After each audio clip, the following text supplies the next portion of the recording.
Buenas tardes, hermanos, bienvenidos a este culto de adoración de la Misión Bautista Vida Eterna de Querétaro. Les damos cordialmente la bienvenida y pongámonos en manos de nuestro Dios para poder escuchar su palabra en nombre del pastor David Hernández. Y dice la palabra de Dios en Segunda de Crónicas, capítulo 19, versículo 26 al 28. Y al cuarto día se juntaron en el valle de Berraca, porque allí bendijeron a Jehová. Y por esto llamaron el nombre de aquel paraje el Valle de Berraca hasta hoy. Y todo Judá y los de Jerusalén y Josafat a la cabeza de ellos, volvieron para regresar a Jerusalén gozosos, porque Jehová les había dado gozo librándonos de sus enemigos. Y vinieron a Jerusalén con salterios, arpas y trompetas a la casa de Jehová. Y es así, hermanos, como estamos el día de hoy, gozosos, a pesar de todas las tormentas y tribulaciones que tenemos en este mundo. Alabemos con ese gozo a nuestro Señor, con estas hermosas alabanzas de la Iglesia Madre, nuestra Iglesia, la Iglesia Bautista Oreb de México. Alabemos.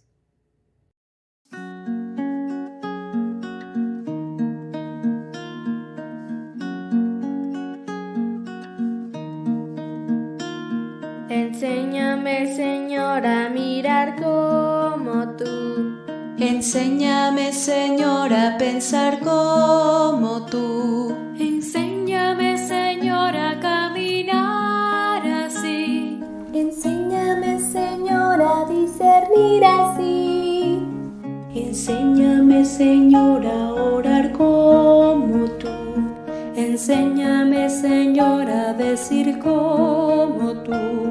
Enséñame, Señor, a perdonar así. Enséñame, Señor, a servir siempre así. Yo sé que tú eres el camino. Enséñame, Señor. Tú eres el divino. Enséñame, Señor, enséñame. Enséñame a amar.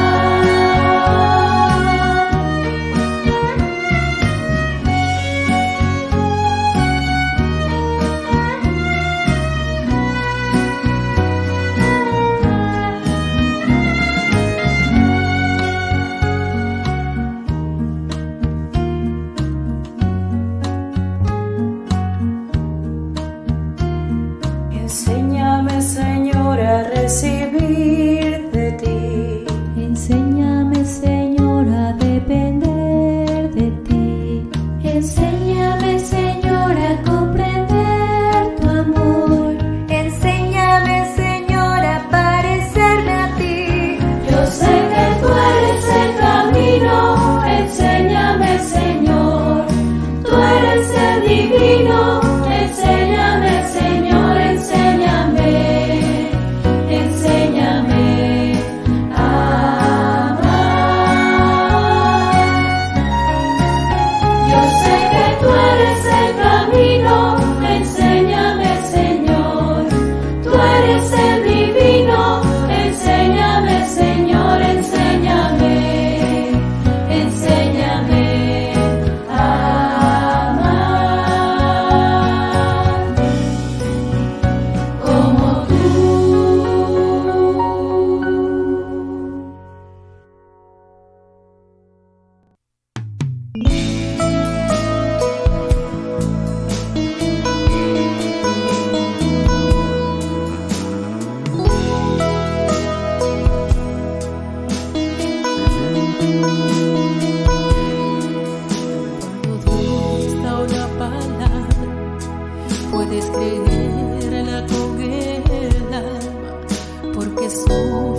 Hermanos, es tiempo de nuestra profesión de fe. Levantemos nuestra Biblia con la mano derecha. La palabra de Dios contenida en este libro es la verdad que acepto creer, es la enseñanza que me comprometo a seguir y es la esperanza que me atrevo a confesar. Nada me impide recibirla, nadie evitará que la haga parte de mi vida y por ningún motivo dejaré de proclamarla. Estoy aquí para leerla, oírla y vivirla diariamente. Amén.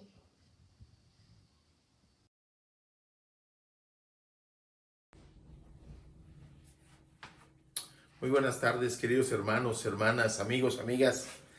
La Misión Bautista Vida Eterna de Santiago de Querétaro seguimos con la serie de predicaciones sobre el Sermón del Monte y dentro de esa serie, la otra serie que se llama Más allá de la excelencia, capítulo 3. El Señor nos habla ahora sobre el adulterio. Nuestro texto base es Mateo 5, 27 al 30, que dice: ustedes han oído que fue dicho, no cometerás adulterio, pero yo les digo que todo el que mira a una mujer para codiciarla, ya adulteró con ella en su corazón. Por tanto, si tu ojo derecho te es ocasión de caer, sácalo y échalo de ti, porque es mejor para ti que se pierda uno de sus miembros y no que todo tu cuerpo sea echado al infierno. Y si tu mano te es ocasión de caer, córtala y échala de ti, porque es mejor para ti que se pierda uno de tus miembros y no que todo tu cuerpo sea echado al infierno. Mateo 27 al 30. El Señor nos está desafiando. El Señor quiere un nivel más allá de lo que nos dicta el mundo, más allá de lo que podemos alcanzar como seres humanos nosotros solos. El Señor quiere un nivel de excelencia. Por eso esta serie se llama Más allá de la excelencia. Eleva el nivel, nos está pidiendo el Señor. Y este sermón referente a esto del adulterio se titula de esta manera: mirada más codicia igual a adulterio, como si fuera una fórmula matemática. Y es que el Señor nos está pidiendo eso, subir el nivel. El Señor nos dice que busca que se cumpla la ley, que no ha venido a abrogar la ley, pero no solamente viene por el cumplimiento tácito y rígido de esa ley que encontramos sin los detalles en su redacción. Nos está poniendo valores éticos más elevados, nos está pidiendo que si somos realmente sus discípulos y seguidores, elevar el nivel e ir más allá de la excelencia. Y eso por nosotros mismos no es posible, es imposible, pero es posible si vamos tomados de la mano de Jesús. En estos versículos que tratan sobre el adulterio y a lo largo del desarrollo del sermón, podremos ver que si bien se hace explícito el adulterio referente a un comportamiento sexual, hay reglas de vida. Estos estándares de ética cristiana también pueden ser aplicables en otros aspectos de la vida. Cuando se nos pide fidelidad, también puede implicar otros aspectos de la vida. Y eso lo vamos a ir desarrollando. La demanda de fidelidad implica, en primera instancia, nuestra relación con Dios y la lealtad a quienes debemos de tenerla. Fallar en esto es una manera de ser desleal. Ser desleal es ser infiel y ser infiel es ser adúltero. No solamente desde el punto de vista sexual, sino en muchos otros aspectos de la vida. El adulterio se puede definir, como lo define el mundo, como lo definen las leyes, como una relación sexual entre una persona casada con otra persona que no es su cónyuge. Hablando de cómo venía redactado, digamos, en el Código Penal Federal, en los códigos penales locales y cómo se ha tratado a través de la historia en el derecho. Aunque estas definiciones hablan del adulterio cuando una persona mantiene una relación sexual, hay también otras definiciones en donde se habla de mantener una relación sentimental en la que hay un tercero y a pesar de que uno o ambos estén casados y sean parte de un grupo familiar. Fíjense la situación del contexto. Cuando el mundo dice relación sexual en relación al adulterio, pero cuando se eleva el nivel y dice no, también puede ser una relación sentimental que no llegue a tener la connotación sexual, pero sí una relación en donde se involucre el corazón, la mente, los anhelos, los deseos con otra persona, aunque no se llegue a una relación sexual, puede ser una situación de adulterio. El adulterio ha existido desde siempre, desde hace muchísimo tiempo, y en todas las culturas, o en la mayoría de las culturas, se ha vuelto una práctica condenable. En muchas culturas en la actualidad, en el mundo y en la sociedad, sigue siendo condenable, moralmente condenado, porque se ha ya sacado de algunos códigos penales como una conducta ilícita, ya no es un delito. Por ejemplo, en México lo era hasta antes del 2011, estaba tipificado como un delito, y en la Ciudad de México después del 2016 es que se abrogan las leyes referentes al adulterio y ya no existe como un delito. Sin embargo, sigue siendo moralmente condenable, por supuesto. Y en el ámbito social, lo que es una realidad es que la mujer casi siempre es quien lleva más las de perder. Como que es más tolerable la infidelidad en el hombre.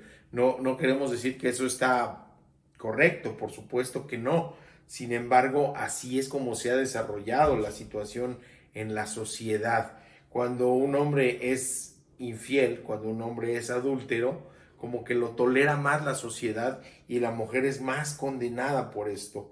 Aunque criticada por la mayoría de los teólogos, esta situación fue incluso tolerada en las épocas antiguas en el pueblo hebreo, y tenemos como ejemplo la mujer adúltera que fue presentada sola ante Jesús. Buscaban que la condenara y la pena del adulterio era la muerte, pero no estaba allí el hombre con quien se supone adulteró.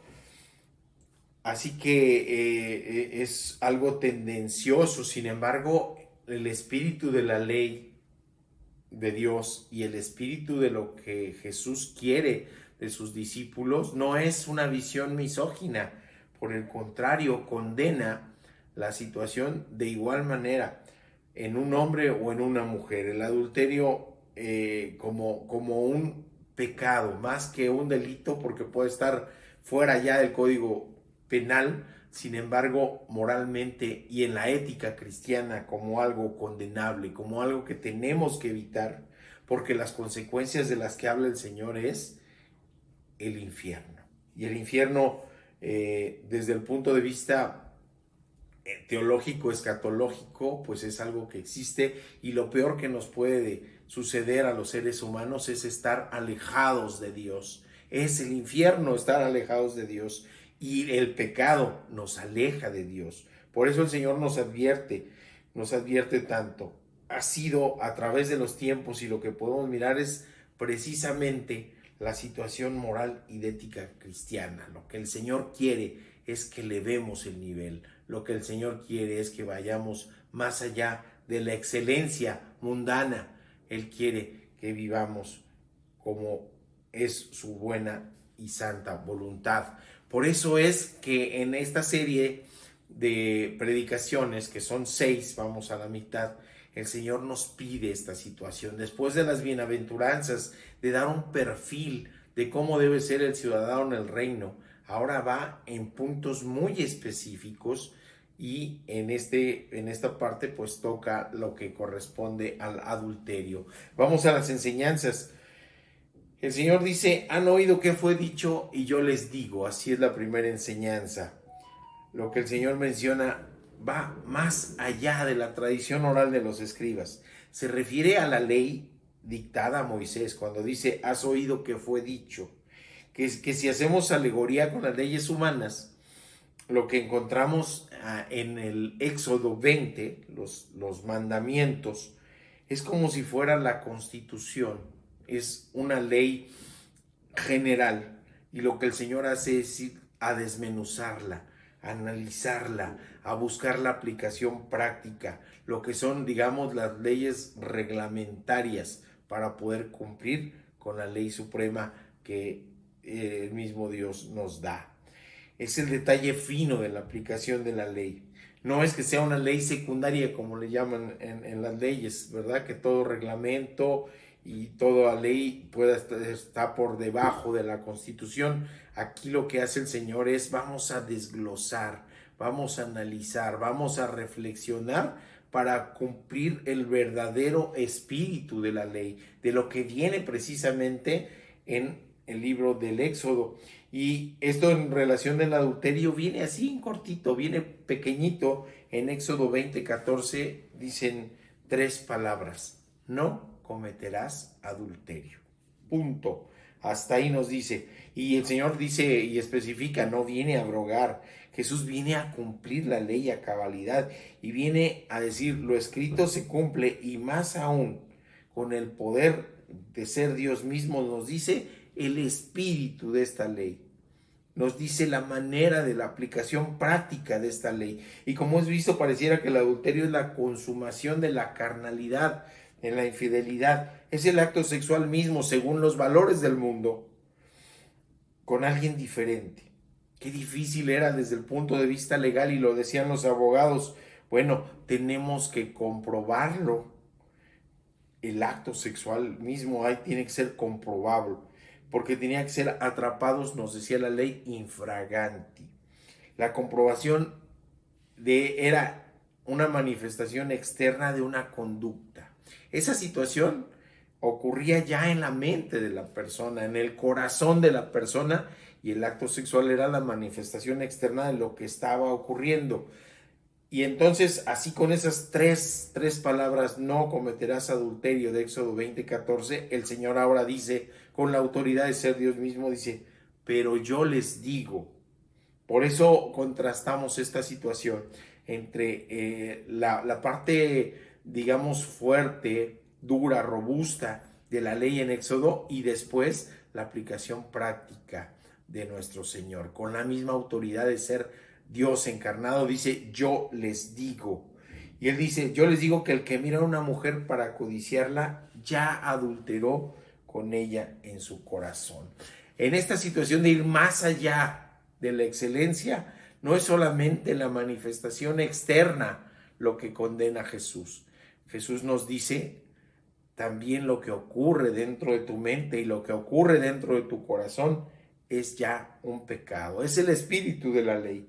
Para Jesús, entonces, el adulterio no solamente es un acto externo, es un pensamiento, es un proceso, es una maquinación que se lleva a cabo con la mente y en el corazón de las personas, que muchas veces sí llega a la consumación del adulterio. Pero el adulterio para nuestro Señor Jesucristo es una traición, es un agravio contra la honestidad, contra el honor, contra la confianza, contra la honra del cónyuge. Se agravia su corazón, se agravia su alma, se agravia su autoestima. Y lo primero que piensa el cónyuge agraviado es: ¿en qué fallé? ¿Qué no hice bien? ¿Por qué no pude ser del todo la persona que el otro esperaba? Y entonces empieza a buscar la culpa no hacia afuera, sino hacia adentro. Voltea a buscar la culpa en su interior. Les quiero contar un relato y busquemos el momento exacto en que se realiza el adulterio, con 2 parámetros: el del mundo, el legal, el de las palabras así diáfana, clara del Éxodo, o lo que nos dice el Señor a este respecto. Es un relato ficticio, pero es factible, que varios se sientan identificados con él. No voy a utilizar ningún nombre, le voy a poner X, el joven X o el señor X. El señor X tenía por fin un empleo. Pese a ser graduado con buenas notas y de una escuela con cierto prestigio, había sido difícil lograr tener un trabajo bien remunerado y estable. Por fin había logrado tener la base en la armadora de autos, de las que hay varias en Querétaro. Llevaba ya 5 años de casado con 2 hijas, una de 4 y una pequeñita de 2 años.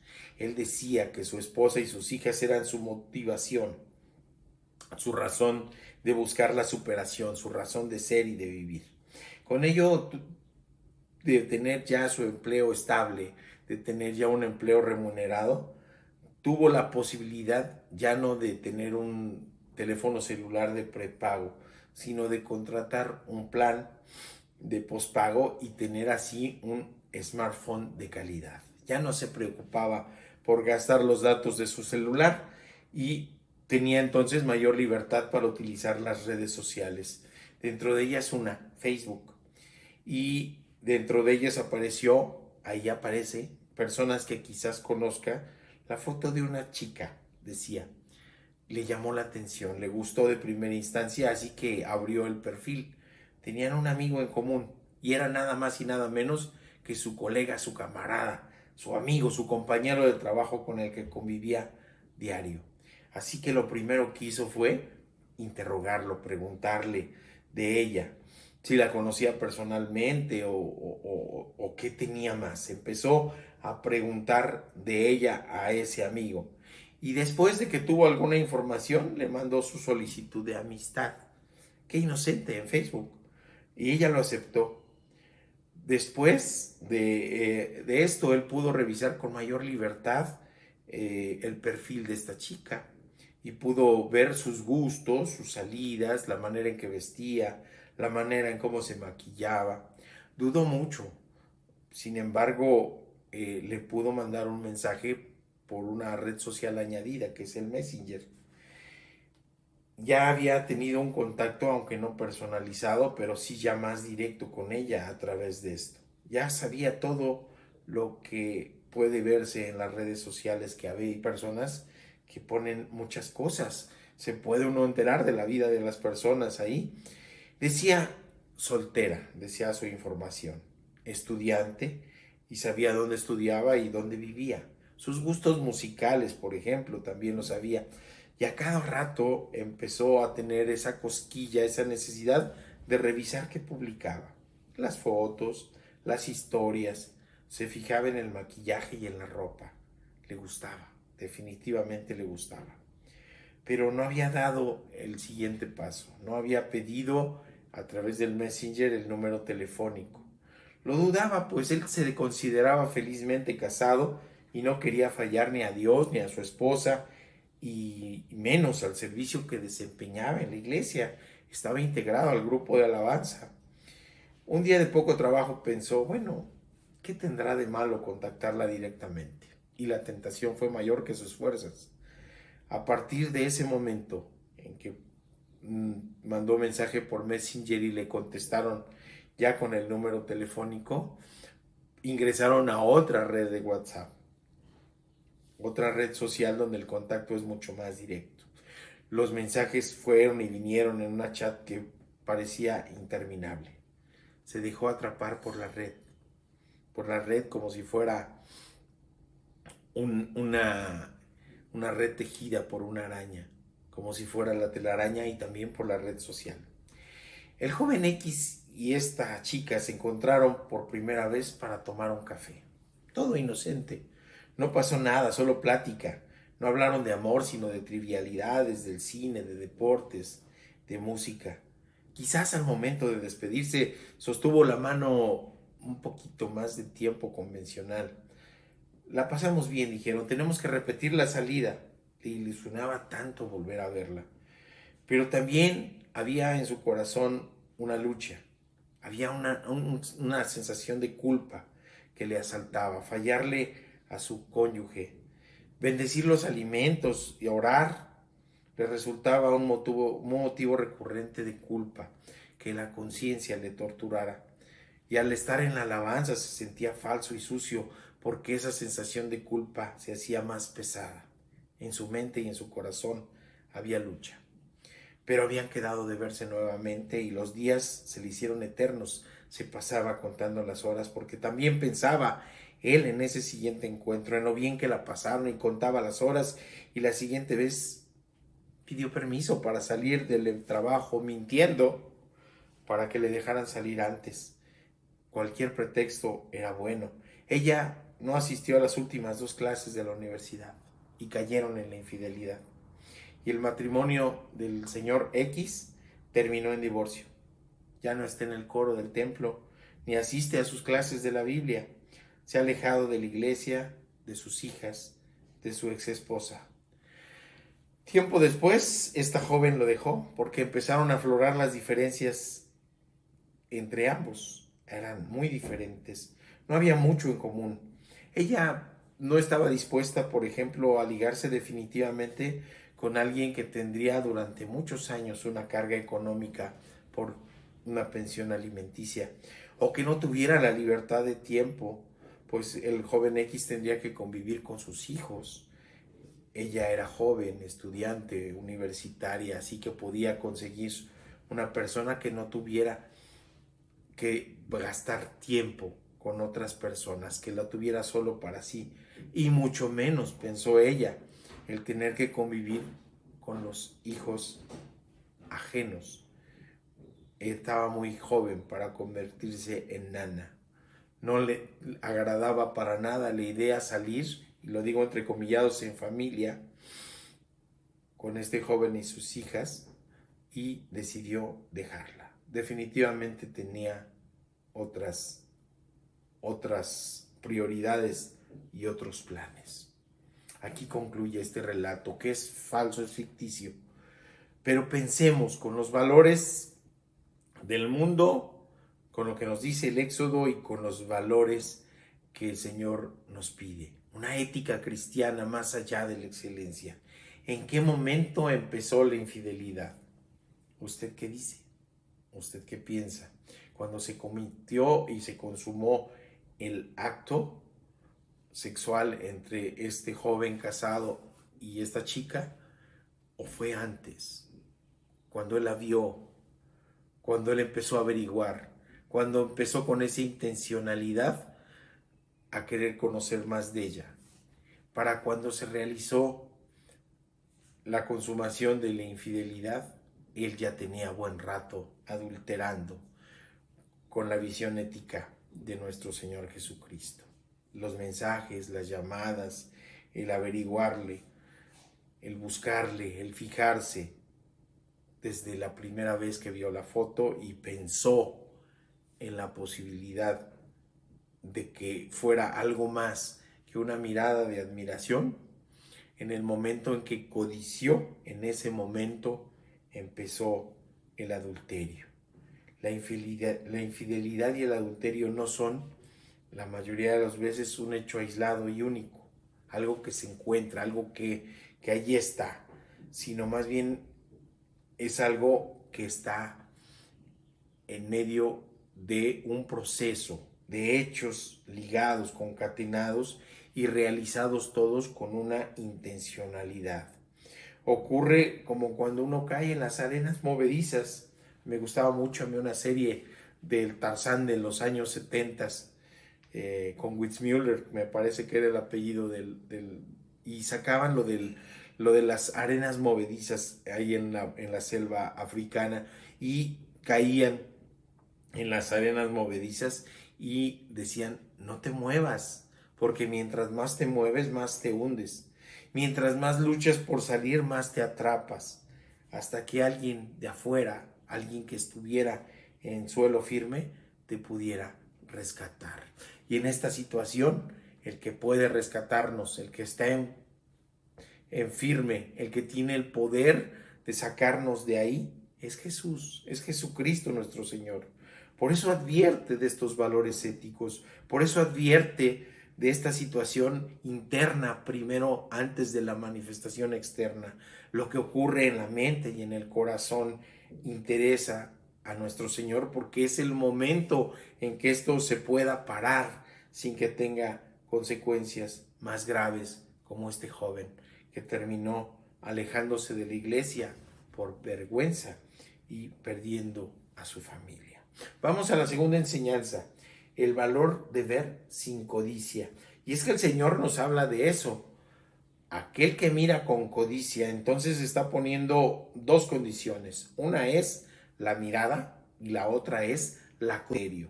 El ver sin codicia es un valor, por supuesto. Hay quien dice la mirada es natural.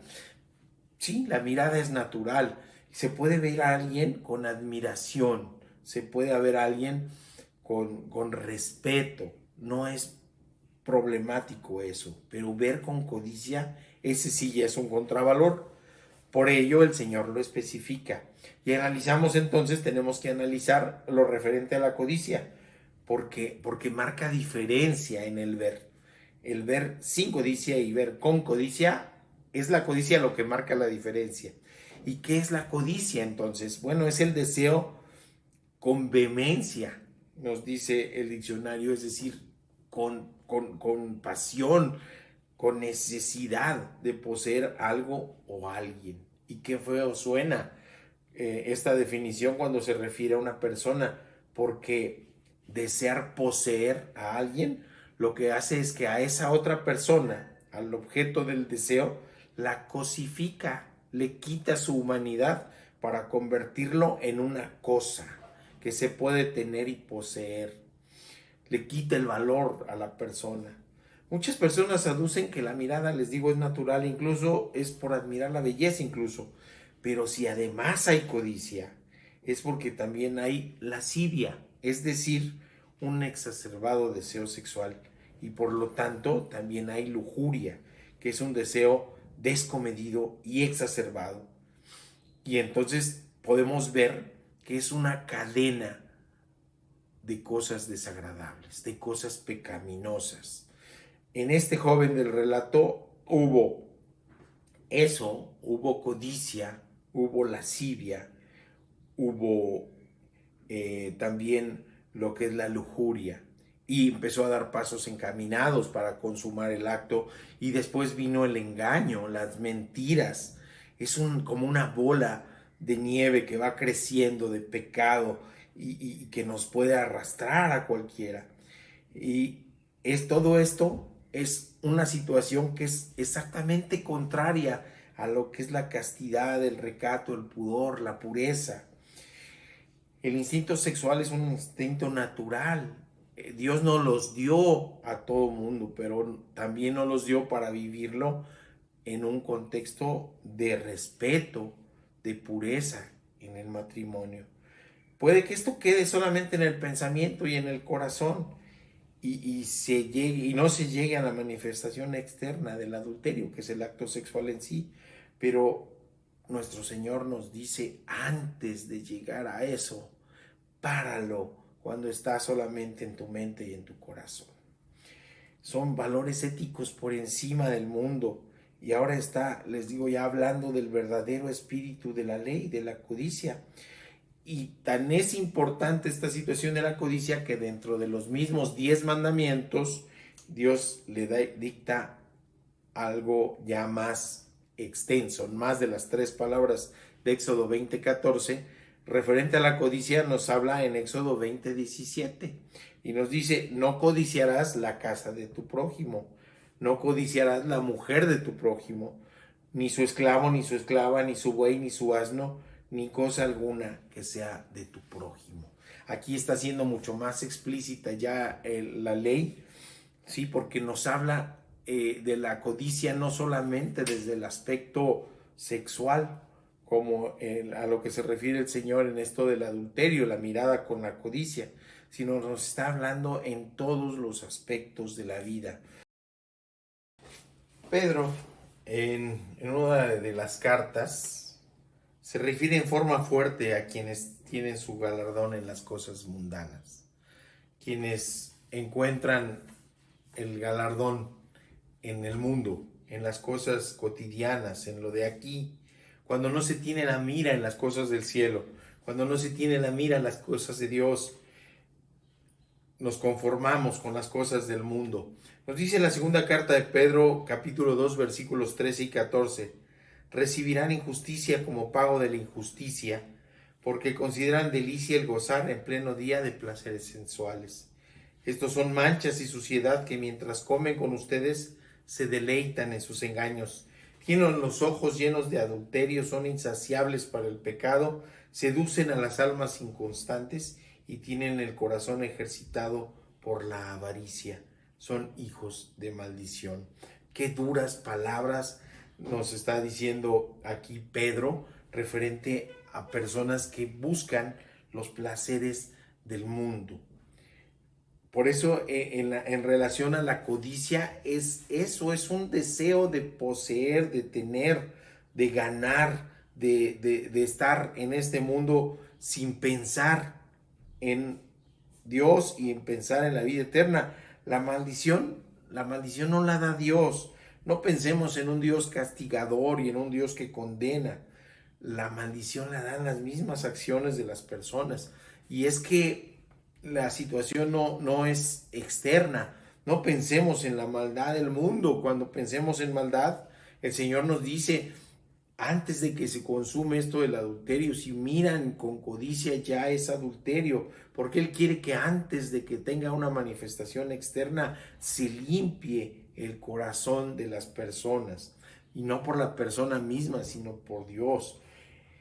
Él sabe que todas estas cosas pecaminosas provienen del corazón de las personas, provienen de su interior, y es allí donde Él actúa, donde Él quiere actuar, donde Él puede actuar. El único que puede limpiar el corazón y la mente de las personas y transformar a las personas es Jesucristo.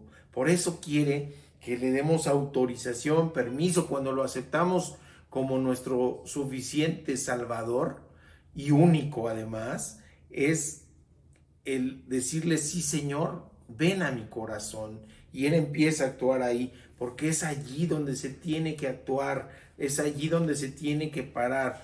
Cuando se tiene fuerza para vencer la tentación, eso ocurre dentro del corazón de las personas, y no es por la fuerza de las mismas personas, sino es por el Espíritu Santo ayudando a vencer las tentaciones. Nuestro Señor sabe de esto y lo dice en Marcos en el capítulo 7, cuando lo cuestionan al Señor porque sus discípulos están comiendo sin someterse a los rituales del aseo de las manos. El Señor dice, lo que del hombre sale, eso contamina al hombre. Marcos 7, 20 al 23.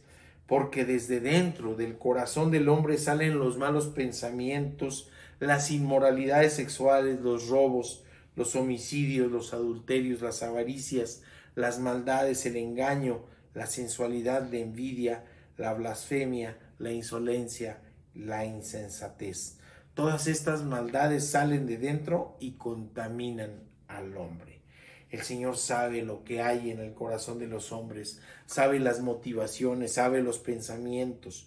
Solo Dios tiene ese poder. Los anhelos y por supuesto los pensamientos negativos, de todo aquello que la gente no se atreve a platicar, de todo aquello que no se ventila fácilmente en una charla de sobremesa, en algo que no se puede presumir. Por eso sabe que estamos necesitados de Él. Por eso sabe que la única posibilidad de vencer a nuestra propia naturaleza pecaminosa es vivir con Cristo y para Cristo, ser transformados y acercarnos a los valores del reino. Solo lo hace el Santo Espíritu de Dios, y por eso Jesús en este aspecto marca el rumbo con autoridad. Cuando nos dice, pero yo digo, es manifestación de esa autoridad, es Dios mismo dándole una redacción más explícita, más detallada a lo que Él mandó desde el libro del Éxodo. El yo digo, pero yo digo de Jesús es señal de esa autoridad. Ver sin codicia, ver sin lascivia y ver sin lujuria es el primer paso para no pecar de adulterio. Y nos vamos a la tercera enseñanza. Dice un dicho, a grandes males, grandes remedios. Tu ojo derecho y tu mano derecha a cambio de salvar el alma del infierno.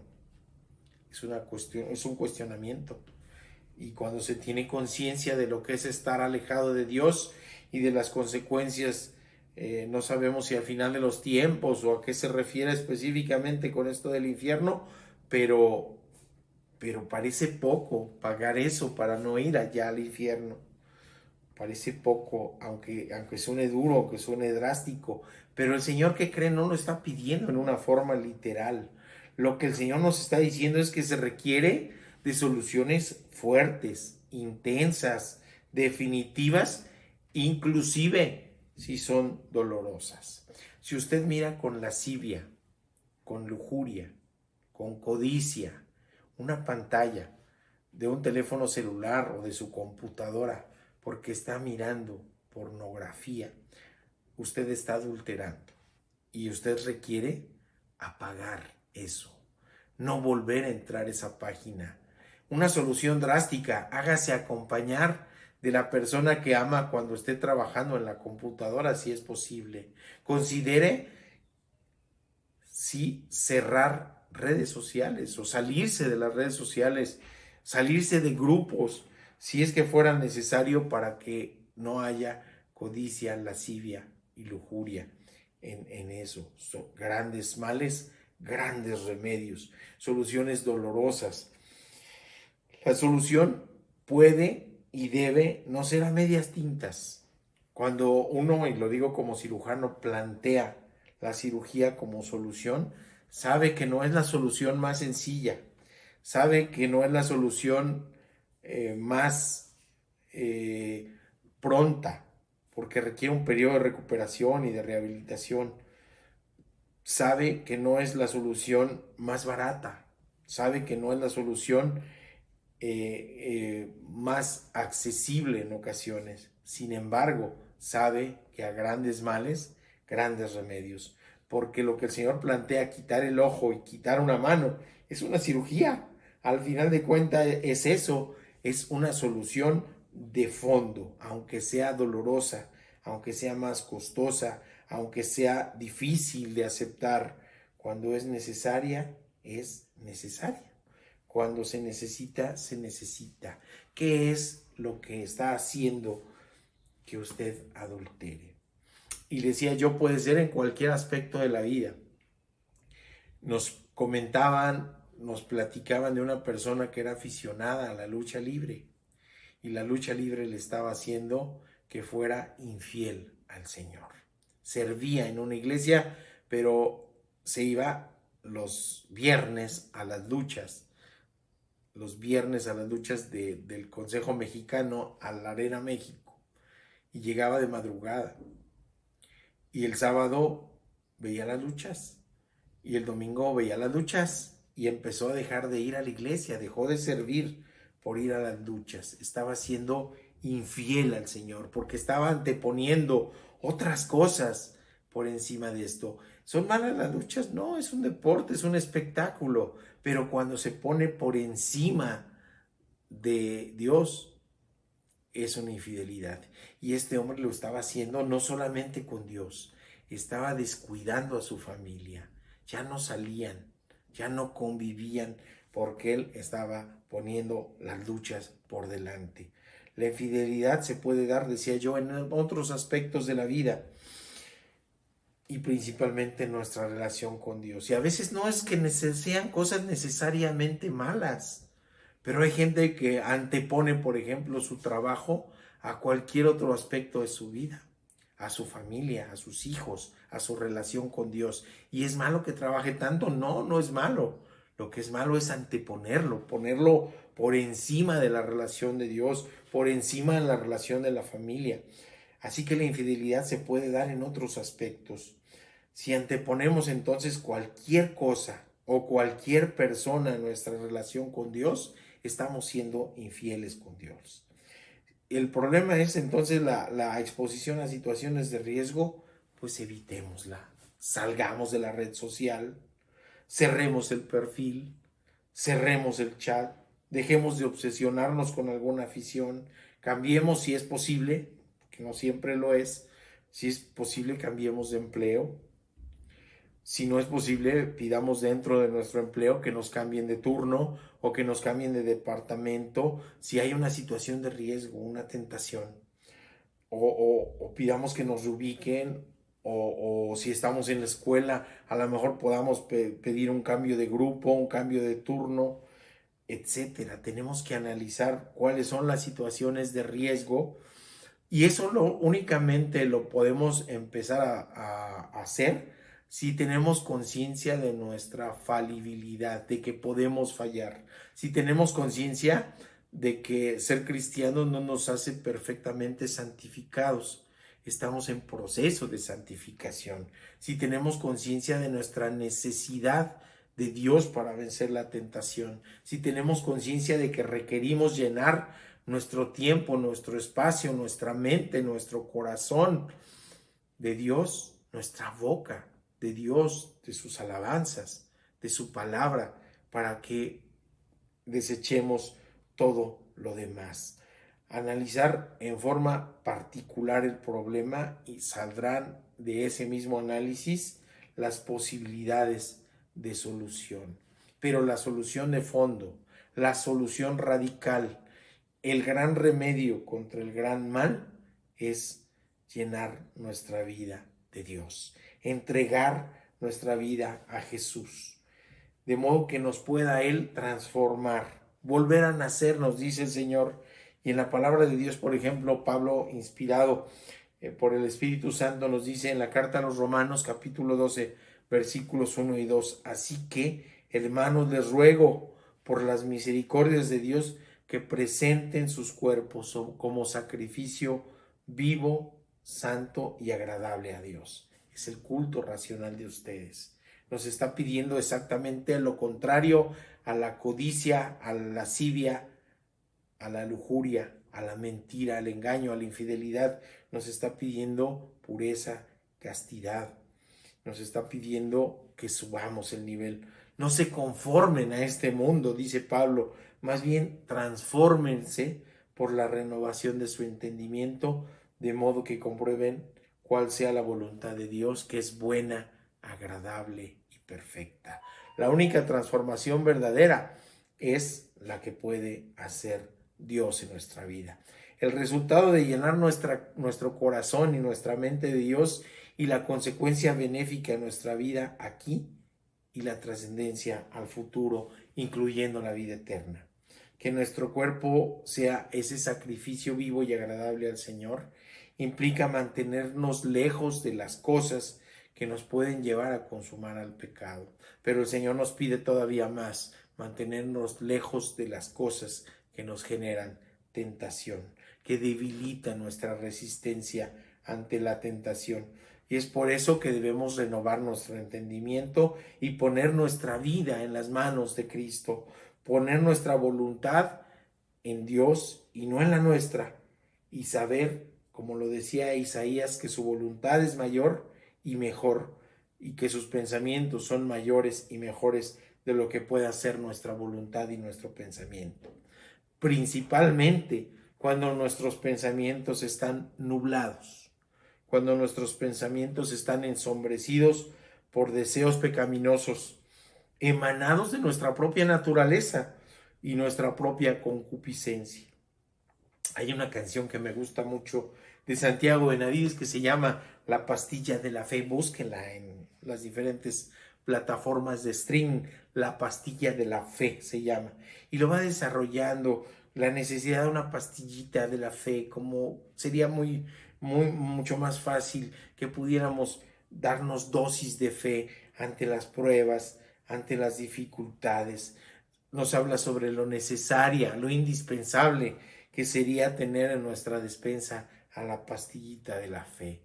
Pero el final de esta hermosa alabanza me encanta, porque Santiago Benavides ya no se refiere a la pastilla de la fe, sino al deseo de Dios, que lo que quiere no es darnos esa pastilla, sino hacernos una cirugía mayor, a un mal remedio. Lo que Dios quiere es trasplantarnos su corazón.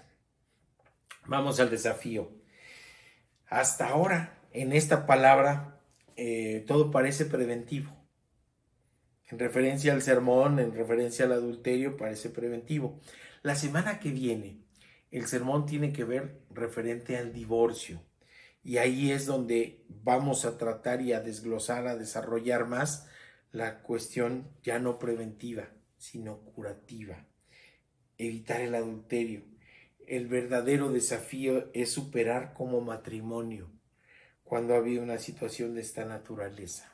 Restaurar la relación, volver a ganar la confianza, mantenerse unidos solo será posible si se alinean las voluntades, los objetivos y las metas de esta pareja entre ambos cónyuges, pero principalmente si se alinean a la voluntad de Dios.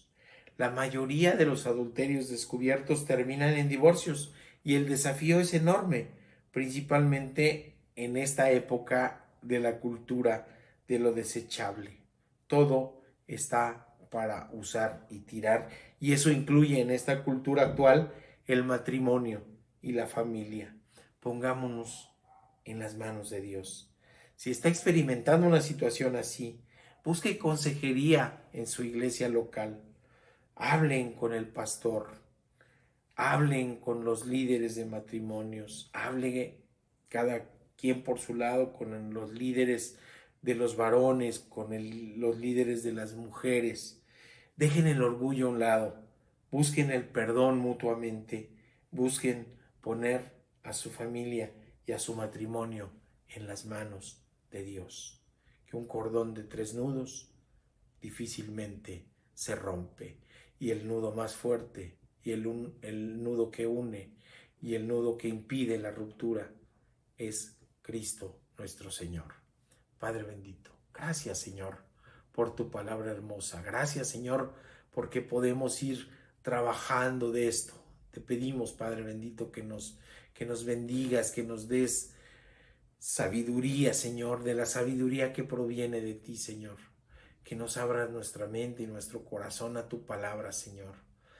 Que nos des conciencia de nuestra naturaleza pecaminosa, que nos des conciencia de nuestra necesidad de ti, que nos des luz a nuestro camino, a que seas lumbrera y que seas también la lámpara que alumbra el paso siguiente, Señor, para que no caigamos, para que no resbalemos, para que no tengamos que sufrir el infierno de las rupturas familiares, de las rupturas matrimoniales, Señor, por causa de este pecado que tú nos dices en un nivel más detallado, se empieza a perpetrar en el corazón y en la mente de las personas. Por eso nos pides elevar el nivel, Padre bendito.